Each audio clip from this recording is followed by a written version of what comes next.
আসসালামু আলাইকুম প্রিয় শিক্ষার্থীরা, আশা করি সবাই খুব ভালো আছো। বইটা দেখা যাচ্ছে গল্পগুচ্ছ রবীন্দ্রনাথ ঠাকুরের। আজকে আমরা একটা গল্প পড়ব, গল্পগুচ্ছের অন্তর্গত একটা গল্প তোমাদের পাঠ্য আছে, ওইটা পড়ব। কোন গল্প বলো তো? হ্যাঁ, সুভা।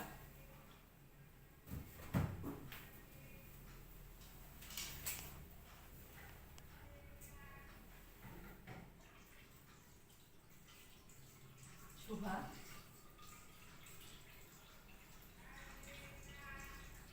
লিখেছেন রবীন্দ্রনাথ ঠাকুর।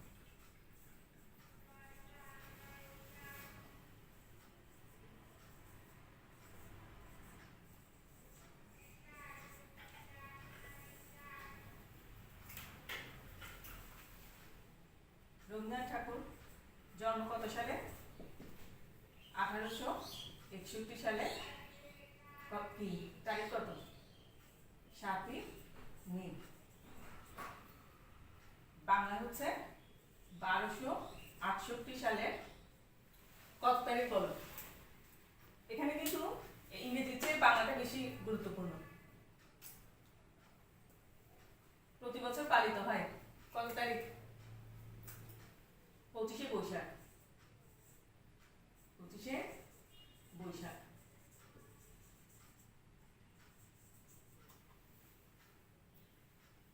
মৃত্যু লিখে ফেলি।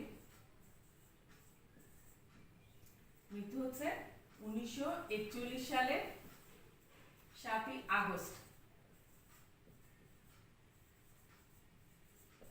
আর বাংলা হচ্ছে 1348 সালে। তারিখটা বলো। তারিখটা খুবই গুরুত্বপূর্ণ। 22শে শ্রাবণ। 22শে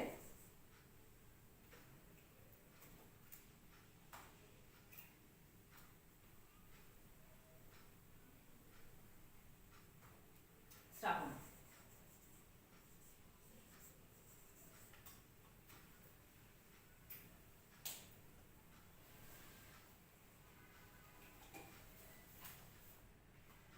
জন্ম তারিখ এবং মৃত্যু তারিখ বাংলা অবশ্যই মনে রাখবে।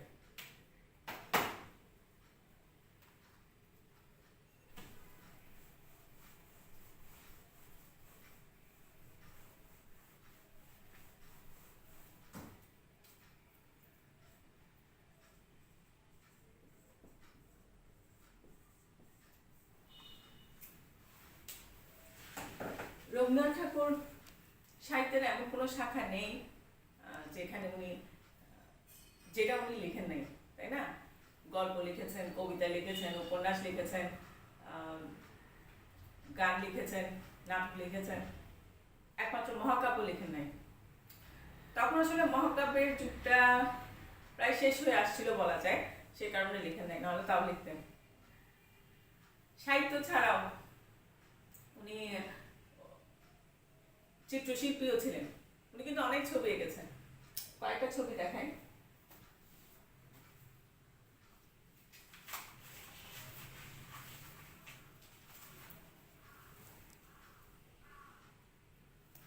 এখানে তো মাত্র কয়েকটা ছবি, অনেক ছবি আছে। শুধু কি চিত্রশিল্পী? উনি অভিনেতা ছিলেন, উনি শিক্ষাবিদ ছিলেন, উনি বিশ্ববিদ্যালয় প্রতিষ্ঠা করেছেন। তো রবীন্দ্রনাথ ঠাকুর সম্পর্কে আসলে তোমরা জানো মোটামুটি, তাই না? তবে প্রাতিষ্ঠানিক শিক্ষা খুব বেশি ছিল না। এবার ওনার কিছু বিখ্যাত গ্রন্থের নাম লিখি।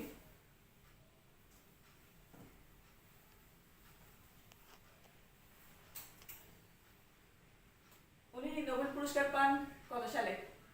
এটা তো জানো সবাই। 1913 সালে। কোন কাব্যের জন্য? গীতাঞ্জলি।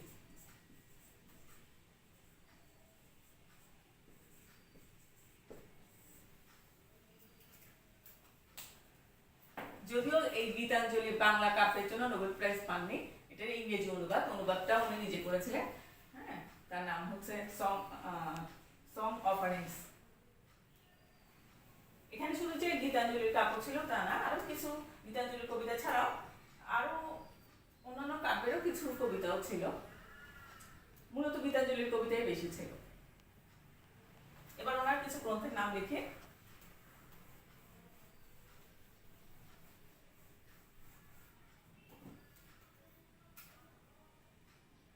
প্রথমে কাব্যগ্রন্থের নাম লিখি কয়েকটা। মানসী, বলাকা, চিত্রা, সোনারতরী,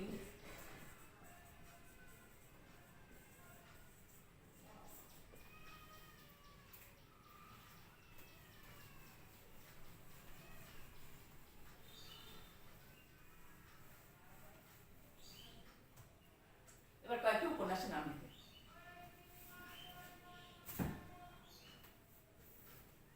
এখানে একটা উপন্যাস দেখতে পাচ্ছ, কি নাম? যোগাযোগ।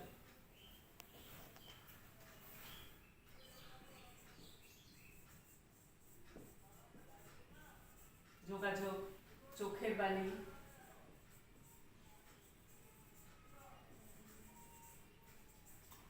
শেষের কবিতা। শেষের কবিতা কিন্তু উপন্যাস, কিন্তু কবিতার বই না।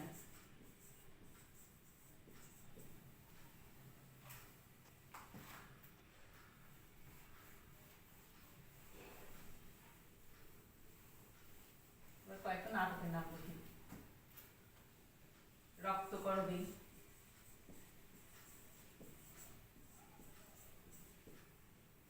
বিসর্জন,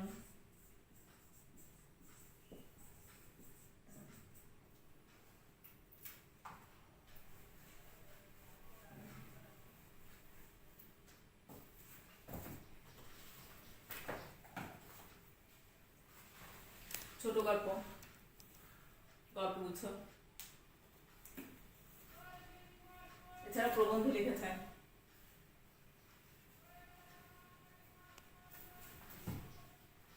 এবার আসো আমরা শুভ গল্পে চলে যাই, কেমন?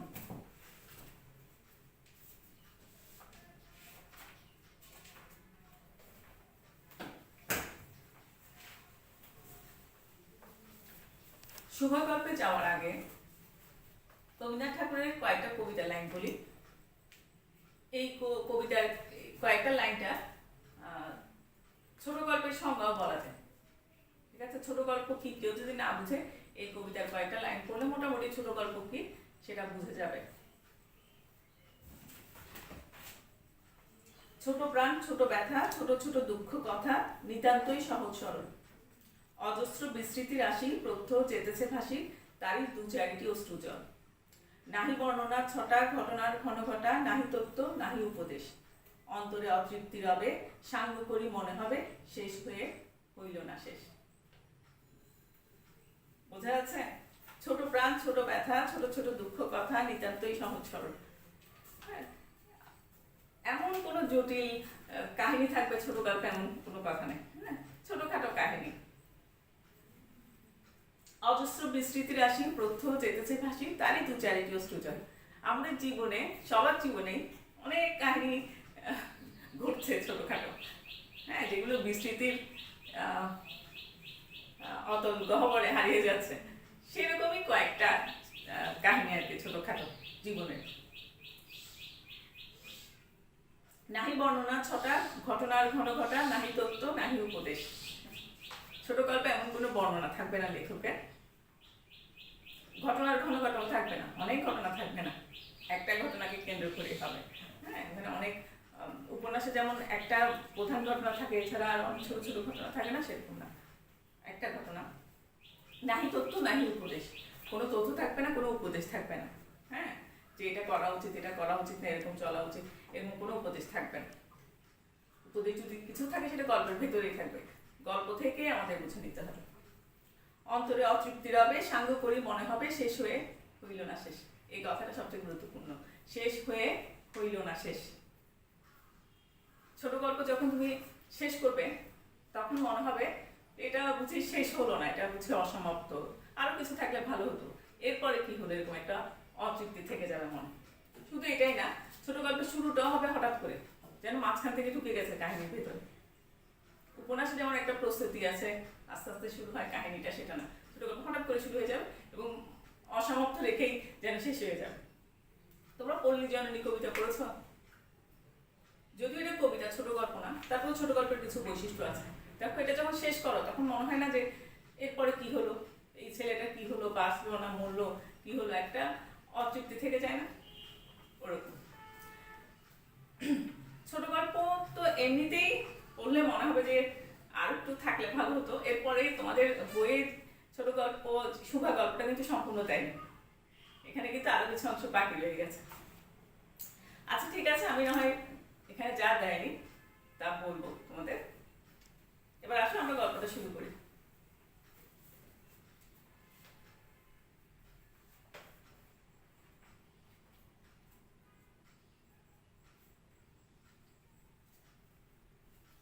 সাধু ভাষায় লেখা, সেজন্য একটু কঠিন মনে হয়, তাই না?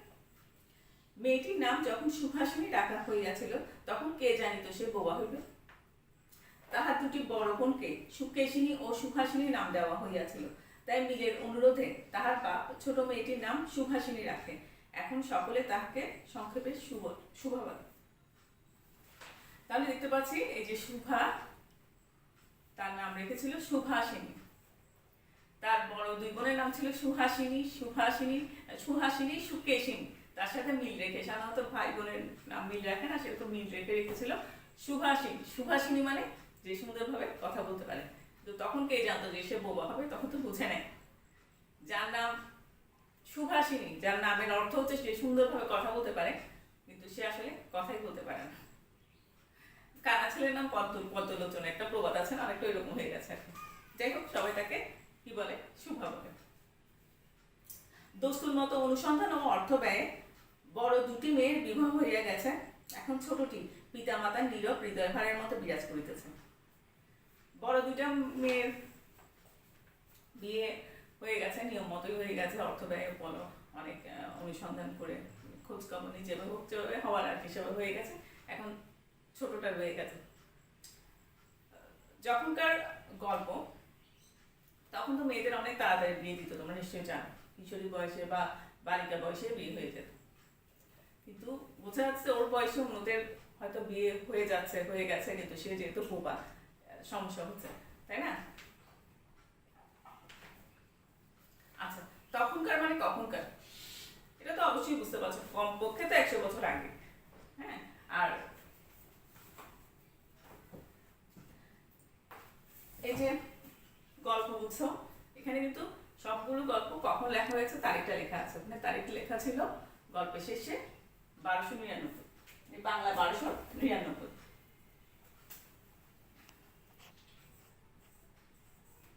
এখন কত? 1428, অর্থাৎ আজকে থেকে প্রায় 129 বছর আগেকার। তখনকার সমাজ ব্যবস্থা আর এখনকার সমাজ ব্যবস্থা তো একটু পার্থক্য তো হয়েছে। তবে অনেক ক্ষেত্রে দেখবে যে খুব একটা পার্থক্য হয়ও নেই। আচ্ছা, আমরা পড়ি। যে কথা কয় না সে যে অনুভব করে, ইহা সকলের মনে হয় না। সেজন্য তাহার সাক্ষাতেই সকলে তাহার ভবিষ্যৎ সম্বন্ধে দুশ্চিন্তা প্রকাশ করিত। সে যে বিধাতার অভিশাপ স্বরূপে তাহার পিতৃগৃহে আসিয়া জন্মগ্রহণ করিয়াছে, এই কথা সে শিশুকাল হইতে বুঝিয়া রহিয়াছিল। তাহার ফল এই হইয়াছিল, সাধারণের দৃষ্টিপথ হইতে সে আপনাকে গোপন করিয়া রাখিতে সর্বদাই চেষ্টা করিত। মনে করিত, আমাকে সবাই ভুলিলে বাঁচি, কিন্তু বেদনা কি কেউ কখনো ভুলে? পিতামাতার মনে সে সর্বদাই জাগ্রত ছিল। যে কথা বলে না সে যে আসলে অনুভব করতে পারে, সেটা আসলে অনেকের মাথার মধ্যে ঢুকে না। সে কারণে তার সামনেই তার ভবিষ্যৎ নিয়ে দুশ্চিন্তা প্রকাশ করতো, যে এই মেয়ের কি হবে, একে দিয়ে কি হবে, এরকম মানে তখন তো মেয়েদের কি খালি বিয়ে চিন্তাই করতো জন্ম থেকে। তো এই মেয়ে কোথায় বিয়ে দিবে, এরকম ওর সামনেই দুশ্চিন্তা প্রকাশ করতো। তো ছোটবেলা থেকে ওর অভ্যাস হয়ে গেছে একটু মানুষজনের থেকে একটু দূরে থাকা। ও মনে করতো আমাকে যদি সবাই ভুলে যায় তাহলেই বাঁচি, আমার কথা মনে না করলেই বাঁচি আমি। কিন্তু এখানে একটা কথা লিখেছে, বেদনা কি কেউ সহজে ভুলে? পিতামাতার মনে সে সর্বদাই জাগ্রত ছিল। আর কেউ ভুলুক না বলুক, তার বাবা মার মনে সে সর্বদাই জাগ্রত ছিল, এবং বোঝা হিসেবে জাগ্রত ছিল, বুঝতেই পারছি। এমনিতেই তো সমাজে, তখনকার সমাজে এমনকি এখনো অনেক ক্ষেত্রে, যে মেয়েদেরকে বোঝা মনে করে, এরপরে সে হচ্ছে প্রতিবন্ধী। কেউ কেউ হয়তো মনে করছো যে প্রতিবন্ধী তো কি হয়েছে, প্রতিবন্ধীরা কি আর কোনো কাজ করছে না? বউরা তো অনেক কিছু করছে, পড়ালেখা করছে, আর অনেক কিছু করছে। তো এটা কোন সমাজ, এটা কিন্তু দেখতে হবে। এটা আজকে থেকে আমি লিখেছিলাম না বোর্ডে 129 বছর আগেকার, তাই না? তখন তো একটা সুস্থ মেয়েকেও তো বাবা মা বোঝা মনে করতো, তাই না? আর সেখানে সে হচ্ছে প্রতিবন্ধী, তাহলে তার অবস্থাটা চিন্তা কর। বিশেষত তাহার মা তাহাকে নিজের একটা ত্রুটি স্বরূপ দেখিতেন, কেননা মাতা পুত্র অপেক্ষা কন্যাকে নিজের অংশরূপে দেখেন। কন্যার কোনো অসম্পূর্ণ দেখিলে সেটা যেন বিশেষ রূপে নিজের লজ্জার কারণ বলিয়া মনে করেন। বিশেষ করে তার মা তার উপর একটু বেশি বিরক্ত ছিল, কারণ মারা ছেলেদের তুলনায় মেয়েদেরকে নিজের অংশ মনে করে, বেশি অংশ মনে করে, কারণ দুজনেই নারী, সেই কারণে মনে করে। আর কিছু কারণে মেয়ে যদি কোনো ত্রুটি দেখে এটা নিজেরই ত্রুটি মনে করে। বরঞ্চ কন্যার পিতা বাণীকণ্ঠ শুভাকে তাহার অন্য মেয়েদের অপেক্ষা একটু বেশি ভালোবাসিতেন। তবে শুভার বাবা অন্য মেয়েদের চেয়ে শুভাকে একটু বেশি ভালোবাসত। এটাও অনেক ক্ষেত্রে হয় যে সন্তান একটু দুর্বল, তার প্রতি বাবার ভালোবাসাটা একটু বেশি থাকে। কিন্তু মাতা তাহাকে নিজের গর্ভের কলঙ্ক জ্ঞান করিয়া তাহার প্রতি বড় বিরক্ত ছিলেন, কিন্তু তার মা তার প্রতি বেশি বিরক্ত ছিলেন। আপাত দৃষ্টিতে শুভার মাকে একটু নিষ্ঠুর মনে হচ্ছে, আসলে বোঝাই তো যাচ্ছে তখনকার সমাজে তার মাকেও কিন্তু অনেক কথা শুনতে হচ্ছে মেয়ের জন্য। তাকে হয়তো অনেকে অপয়া বলছে, অনেকে বলছে তুমি খারাপ দেখে তোমার এরকম মেয়ে হয়েছে, কেউ বলছে তুমি কোনো পাপ করেছো সেই জন্য তোমার এরকম মেয়ে হয়েছে। অনেক কথা শুনতে শুনতে সেও নিষ্ঠুর হয়ে গেছে আর কি।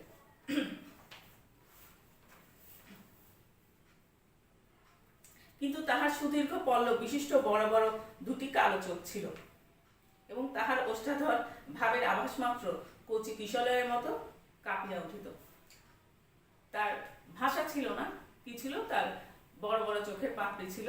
তার ওষ্ঠাধর মানে, ওষ্ঠ মানে উপরের ঠোঁট, আর অধর মানে নিচের ঠোঁট। এখানে ঠোঁটের কথা বলছে। ভাবের আভাস মাত্র কচি কিশলয়ের মতো কাঁপিয়া উঠিত। কিশলয় মানে গাছের নতুন পাতা। হ্যাঁ, সে অর্থাৎ এখানে এই কথাটা বলছে কারণ ভাষা না থাকলেও তার চোখের ভাষা, তার ঠোঁটের ভাষা ছিল। হ্যাঁ, সেই ক্ষেত্রে বলছে আর কি। তার বোঝা যেত সে কখন কখন আনন্দিত হচ্ছে, কখন দুঃখ পাচ্ছে, তার চোখ এবং ঠোঁট দেখে বোঝা যেত। এটা অবশ্য আমাদের সবারই বোঝা যায় কিছুটা, তাই না? কথায় আমরা যে ভাব প্রকাশ করি সেটা আমাদিগকে অনেকটা নিজের চেষ্টায় গড়িয়ে লইতে হয়, অনেকটা তর্জমা করার মতো। সকল সময় ঠিক হয় না, ক্ষমতার অভাবে অনেক সময় ভুলও হয়। কিন্তু কালো চোখকে কিছু তর্জমা করিতে হয় না। মন আপনি তাহার উপর ছায়া ফেলে, ভাব আপনি তাহার উপরে কখনো প্রসারিত, কখনো মুদিত হয়, কখনো উজ্জ্বলভাবে জ্বলে ওঠে, কখনো ম্লানভাবে নিভে আসে, কখনো অস্তমান চন্দ্রের ন্যায়, কখনো অস্তমান চন্দ্রের মতো অনিমেষভাবে চাহিয়া থাকে, কখনো দ্রুত চঞ্চল বিদ্যুতের মতো দিকবিদিকে ঠিকরিয়ে ওঠে। বলছে আমাদের মুখের ভাষাটা অনেক সময় মনের ভাবটা পুরোপুরি প্রকাশ করতে পারে না। কেন পারে না? অনেক সময় আমরা যা বলতে চাই তা অনেক সময় বলতে পারি না, ভাষার হয়তো গুছিয়ে বলতে পারি না। হ্যাঁ, ভাষাগত কারণে গুছিয়ে বলতে পারি না, বা ভাবটা প্রকাশ করার জন্য যেই শব্দটা প্রয়োগ করা দরকার সঠিক সময় সেই শব্দটা হয়তো মনে আসে না। অনেক কারণে আমরা যে কথা বলি সেটা মনের ভাবটা অনেকটা অনুবাদ করার মতো, পুরোপুরি প্রকাশ পায় না। কিন্তু বলছে চোখের ভাষাটা অনুবাদ না, চোখের ভাষাটা সরাসরি বোঝা যায়। কিন্তু কালো চোখে কোনো কিছু তর্জমা করতে হয় না, চোখের ভাষা বলে না।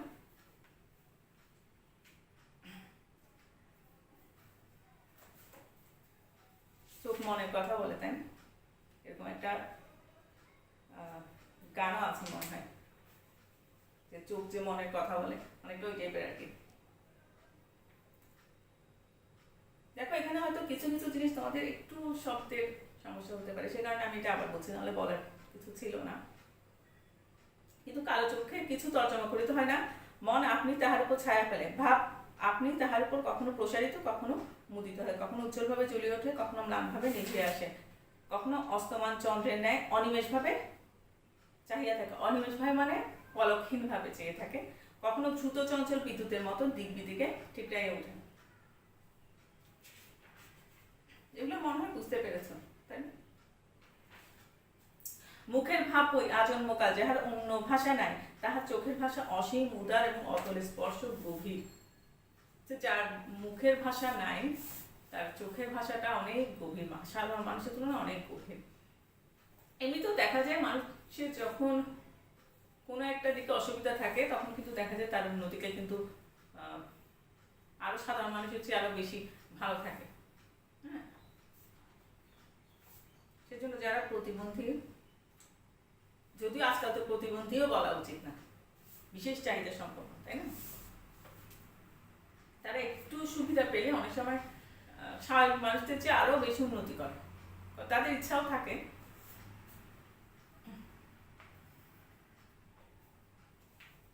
অনেকটা স্বচ্ছ আকাশের মতো। কিসের কথা বলছেন? চোখের কথা বলছেন, চোখের গভীরতার কথা বলছেন। উদয়াস্ত এবং ছায়ালোকের নিস্তব্ধ রঙ্গভূমি, এই বাক্যই মানুষের মধ্যে বৃহৎ প্রকৃতির মতো একটা বিজয় মহত্ব আছে। এই জন্য সাধারণ বালক বালিকারা তাহাকে এক প্রকার ভয় করিত। সাধারণ অন্য যে তার সমবয়সী বালক বালিকা আছে তারা তাকে একটু ভয় করত, তার মধ্যে একটা গভীরতা আছে। হ্যাঁ, সেটা অন্যদের মধ্যে নাই। তাহার সহিত খেলা করিত না, সে নির্জন দ্বীপহরের মতো শব্দহীন এবং সঙ্গীহীন। গ্রামের নাম চণ্ডীপুর। আচ্ছা, এখানে নামগুলো একটু লিখে ভুলে যেতে পারো। এখানে সুভার বাবার নাম লিখেছিল, মায়ের নাম লিখে নেই, বাবার নামটা মানে বাণীকণ্ঠ।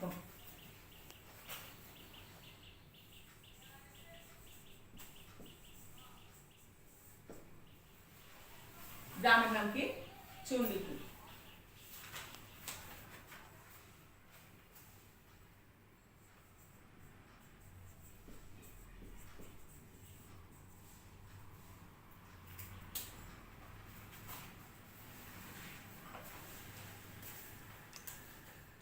নদীটি বাংলাদেশের একটি ছোট নদী। কোন নদী? গ্রামের নদীর কথা বলছেন। গৃহস্থঘরের মেয়েটির মতো বহুদূর পর্যন্ত তাহার প্রসার নহে। নদীটা বলছে বেশি দূর প্রসার না, ছোট নদী। গৃহস্থঘরের মেয়ের সাথে তুলনা করেছে। আগের দিনে গৃহস্থঘরের মেয়েরাও তো আসলে ঘরের একটু হয়তো আশেপাশে ছাড়া আর কোথাও যেত না। রিয়ানাসা তন্নি নদীটি আপন কুল রক্ষা করিয়া কাজ করিয়া যায়। দুধারের গ্রামের সকলের সঙ্গে তাহার যেন একটা না একটা সম্পর্ক আছে। একটা না একটা সম্পর্ক হয়ে গেছে। নদীতে এক একজন এক এক কাজ করে, কেউ পানি নেয়, কেউ গোসল করে, কেউ ঘরের কাপড় চোপড় ধোয়, ঘরের জিনিসপত্র ধোয়, অনেক রকম সম্পর্ক থাকতে পারে। দুধারে লোকালয় এবং তরুণ ছায়া ঘন উচ্চ তট। দুই ধারে কি আছে? গাছ আছে বড় বড়। নিম্নতল দিয়া গ্রামলক্ষ্মী স্রোতস্বিনী আত্মবিস্তৃত দ্রুত পদক্ষেপে প্রফুল্ল হৃদয়ে আপনার অসংখ্য কল্যাণ কার্যে চলিয়াছে। নদীর কথা বলছে এখানে। স্রোতস্বিনী মানে নদী। দুই পাশে লোকালয় আছে, গাছপালা আছে বড় বড়, মাঝখান দিয়ে নদী চলে গেছে। এখানে নদীর কথা কেন? নদীর কথা কেন আমরা একটু পরে আসি।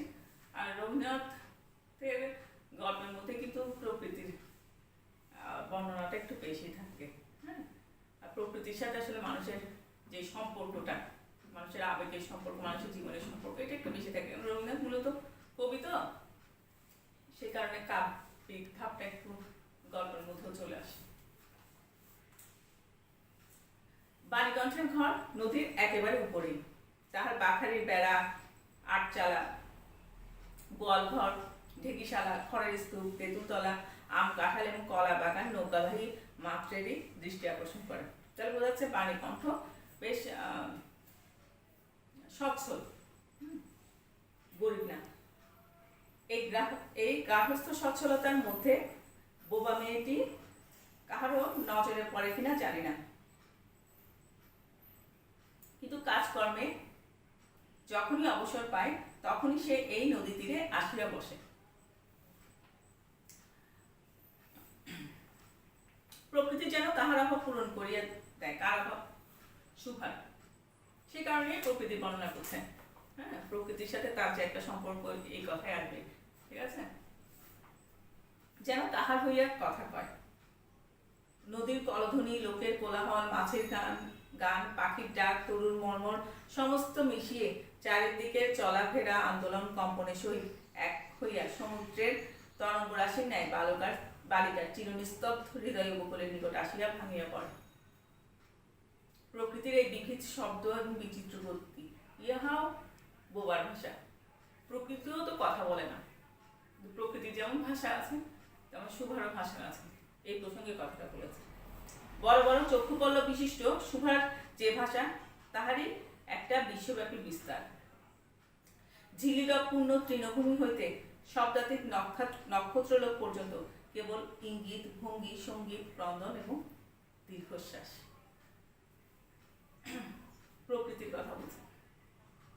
এবং মধ্যাহ্নে যখন মাঝিরা জেলেরা খাইতে যাইত, গৃহস্থেরা ঘুমাইত, পাখিরা ডাকিত না, খেয়া নৌকা বন্ধ থাকিত, স্বজন জগৎ সমস্ত কাজকর্মের মাঝখানে আসিয়া থামিয়া গিয়া ভয়ানক বিজন মূর্তি ধারণ করিত, তখন রুদ্র মহাকাশের তলে কেবল একটি বোবা প্রকৃতি এবং একটি বোবা মেয়ে মুখোমুখি চুপ করিয়া বসিয়া থাকিত, একজন সুবিস্তীর্ণ রৌদ্রে, আরেকজন ক্ষুদ্র তরুর ছায়। দেখো এখানে সুন্দরভাবে শুভা এবং প্রকৃতি দুটাকে খুবই এক দৃষ্টিতে দেখেছে। হ্যাঁ, বলছে যখন মধ্যাহ্নে দুপুরে যখন চারিদিকে অনেকটা নিস্তব্ধ হয়ে থাকতো, হ্যাঁ, তখন যেন বোবা প্রকৃতি এবং বোবা মেয়ে দুটাই চুপচাপ বসে থাকতো। একজন সুবিস্তীর্ণ রৌদ্রে, আরেকজন ক্ষুদ্র তরু ছায়। হ্যাঁ, ক্ষুদ্র তরু ছায় শুভা, আর সুবিস্তীর্ণ রৌদ্রের মধ্যে কে বসে থাকতো? প্রকৃতির কথা বলছে। শুভার যে দুটি কয়েক অন্তরঙ্গ বন্ধুদল ছিল না তাহা নয়। গোয়ালের দুটি গাভী, তাহাদের নাম সর্বশী ও পাঙ্গলি। সে নাম বালিকার মুখে তাহারা কখনো শুনে নাই, কিন্তু তাহার পদশব্দ তাহারা চিনিত।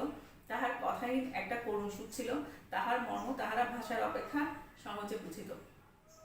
শুভা কখন তাহাদের আদর করিতেছে, কখন ভর্ৎসনা করিতেছে, কখন মিনতি করিতেছে, তাহারা মানুষের অপেক্ষা ভালো বুঝিতে পারিত। তার দুটো গাভী ছিল, তাদের নামটা লিখে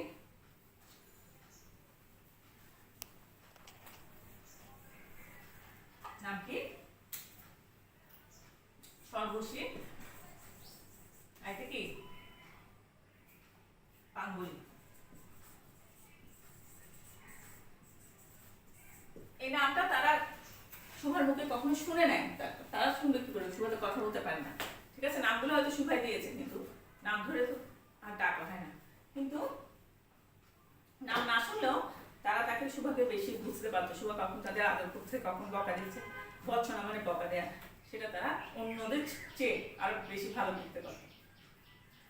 শুভা গোয়ালে ঢুকিয়া দুই বাহু দ্বারা সর্বশীর গ্রীবা বেষ্টন করিয়া তাহার কানের কাছে আপনার গণ্ডদেশ ঘর্ষণ করিত এবং পাঙ্গুলি স্নিগ্ধ দৃষ্টিতে তাহার প্রতি নিরীক্ষণ করিয়া তাহার গা চাটিত।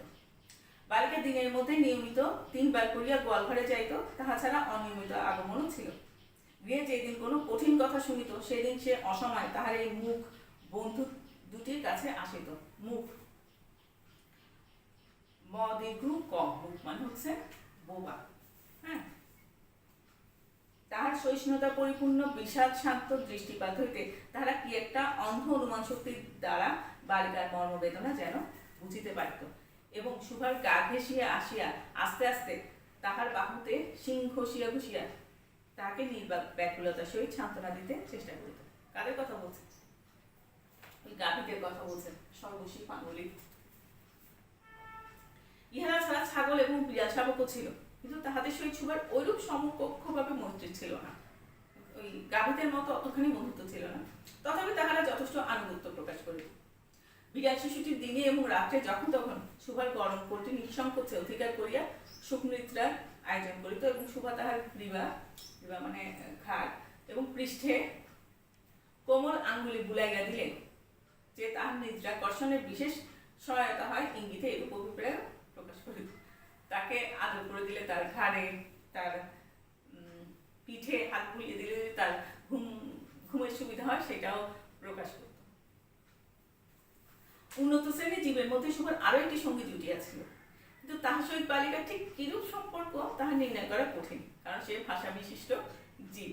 সুতরাং উভয়ের মধ্যে সমভাষা ছিল না, সে ভাষা বিশিষ্ট জীব। বুঝতেই পারছো কার কথা বলছে, মানুষের কথাই তো বলছে কোনো একটা, কিন্তু তার সাথে আসলে শুভর কি সম্পর্ক এটা বোঝাটা কঠিন, কারণ তাদের ভাষাটা সমান ছিল না। কিন্তু একটু আগে যে প্রাণীদের কথা বলছে তাদের সাথে শুভর ভাষাটা সমান ছিল, তারাও কথা বলতে পারে না, শুভর কথা বলতে পারে না। এরপর এই উন্নত শ্রেণীর জীব নিয়ে আমরা সামনের ক্লাসে আলোচনা করবো। আজকে এতটুকু থাক, কেউ না পড়ে থাকলে অবশ্যই পড়ে যাবে, না পড়া তো কোনো খারাপ নেই, এতদিনে অবশ্যই পড়েছো তোমরা। তো বাকিটা নিয়ে আমরা আগামী ক্লাসে আলোচনা করবো। আগে তো বলেছি গল্পটা এখানে সম্পূর্ণ গল্পটা নেই, সম্পূর্ণ গল্পটা অনেক ভুল। তো সবাই ভালো থেকো, আবার দেখা হবে তোমার সাথে, সবাইকে ধন্যবাদ।